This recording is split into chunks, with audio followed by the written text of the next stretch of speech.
Hello guys, very welcome to the channel. So guys, today I'm going to explain you here the very important topic here. Guys, in our constitution there is 12 schedule. Okay, so वो 12 schedule को थोड़ा याद करना थोड़ा सा difficult है. ठीक है, बहुत ही ज़्यादा डिफिकल्ट हो जाता है. अब एग्जाम टाइम पे याद नहीं आ पाता है कि किस में क्या है. ये थोड़ा ज़्यादा कंफ्यूजिंग होता है गाइस. और गाइस, 1 और 2 मार्क्स से सिलेक्शन नहीं हो पाता है. और ये मान लो इस टाइप के इजी क्वेश्चंस भी यहाँ गलत हो जाए तो बहुत ही ज़्यादा बुरा लगता है उस समय. तो गाइस, ऐसे चीज़ से बचने के लिए हमें क्या करना होगा, ऐसे क्वेश्चन ना छूटे, हमें उसके ट्रिक्स पता होने चाहिए. ठीक है, तो जब भी आपको इस टाइप के क्वेश्चंस आए तो उसको करने के लिए मैं बताऊंगा क्वेश्चन कैसे आते हैं और कैसे इसको किया जा सकता है. ठीक है, तो गाइस पहले 12 शेड्यूल है, उसका एक ट्रिक है कि उसका कीवर्ड है गाइस, आप लोग उसको लिख लो पहले.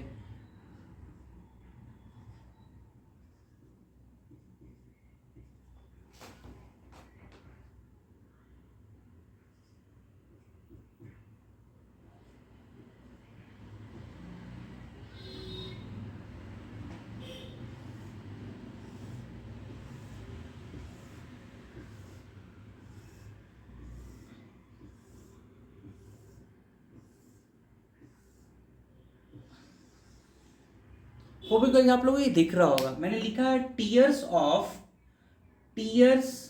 Of old PM. PM means ऐसे याद करना, टीयर्स ऑफ ओल्ड पीएम ये कीवर्ड हुआ. ठीक है, इस 12 करस्पॉन्डिंग नंबर लिख रहे हैं यहाँ पे आपको. 1 2 3 4 5 6 7 8 9 10 11 12. गाइज ये मैंने यहाँ पे शेड्यूल लिख दिया. ठीक है, अब आपसे कोई एग्जाम में, जनरली ये एसएससी के एग्जाम में क्या क्वेश्चन यहाँ पे पूछेंगे आपसे कि हमारे ऑफिशियल लैंग्वेजेस कॉन्स्टिट्यूशन के किस शेड्यूल में मेंशन है. ऑफिशियल लैंग्वेजेस हमारे कॉन्स्टिट्यूशन के किस शेड्यूल में मेंशन है. ये बहुत ही इंपॉर्टेंट क्वेश्चन है. ये कीवर्ड जिसको आता है उसके लिए बहुत है. टीयर्स ऑफ ओल्ड पीएम लिख लो. देखो वहां पे ऑफिशियल लैंग्वेजेस का मतलब क्या हुआ, ओ. तो वो कहां पे आता है, ओ के लिए कीवर्ड कितना है, 8. तो 8 शेड्यूल आपका ये आंसर हो जाएगा. ठीक है, अगर पूछा जाएगा यूनियन टेरिटरी, मतलब कहाँ पे हमारा इंडिया का बाउंड्री से रिलेटेड बात जब भी होगी हमारे देश की, तो टेरिटरी वर्ड कैपिट इस पे टी आएगा. राइट, तो टी के लिए क्या होता है, तो शेड्यूल कितना हो जाएगा गाइस 1. ये गाइस जाओ और इस पे बनाओ क्वेश्चन. ये देखो, इस पे बहुत ज्यादा अनगिनत क्वेश्चन आप लोग को मिलेगा. ये बहुत ही important topic, tears of old PM. यार एम का मतलब क्या होता है, म्यूनिसिपैलिटी. पी का मतलब पंचायत. ये सब याद रखना कि म्यूनिसिपैलिटी जो ये शेड्यूल कब किस में आया, ये जाके पर पहले ये याद कर लो, खुद देख लो ये अमेंडमेंट किया गया था कॉन्स्टिट्यूशन में, तो इसको लाया गया. ये सारे आप लोगों को पता चल जाएगा गाइस. कमिंग वीडियोस में मैं इंडियन कॉन्स्टिट्यूशन पे ही बात करने वाला हूँ. तो एम मतलब municipality, panchayat. Anti defection law, ये जो जनरली पॉलिटिक्स में आता है, एंटी डिफेक्शन लॉ.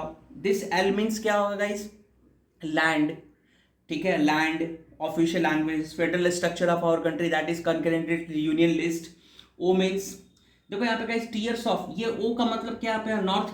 यहाँ पे कंफ्यूजन गाइस को किसी को होगा, ये 2 ओ है. तो ये ओ जो है ना, ये नॉर्थ ईस्टर्न स्टेट्स के लिए, शेड्यूल कास्ट और ट्राइब्स के लिए होता है. तो गाइस नॉर्थ ईस्टर्न स्टेट्स के लिए ये, जब ऑफिशियल लैंग्वेजेस की केवल बात होगी तो यहाँ पे केवल ओ का ध्यान रखना. 2 ओ है तो गाइस कंफ्यूज नहीं.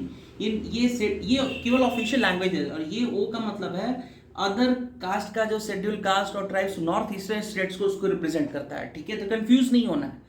इस एस का मतलब होता है नॉर्थ ईस्टर्न स्टेट्स को छोड़ के other schedule caste and tribes के बारे में. इस आर का मतलब क्या होता है, राज्यसभा के मेंबर के बारे में, नॉम कितने जाएंगे हर एक स्टेट से. इस ए का मतलब क्या होता है, एफॉर्मेशंस. ठीक है, इस ई का मतलब क्या होता है, इमोल्यूमेंट्स. ठीक है, और इस टी का मतलब तो मैंने बता ही दिया इस टेरिटरी. इस टाइप के क्वेश्चन एग्जाम में आते हैं. ये क्वेश्चन बहुत पूछा जाता है कि in which constitution of, in which schedule of the Indian constitution anti defection law was introduced.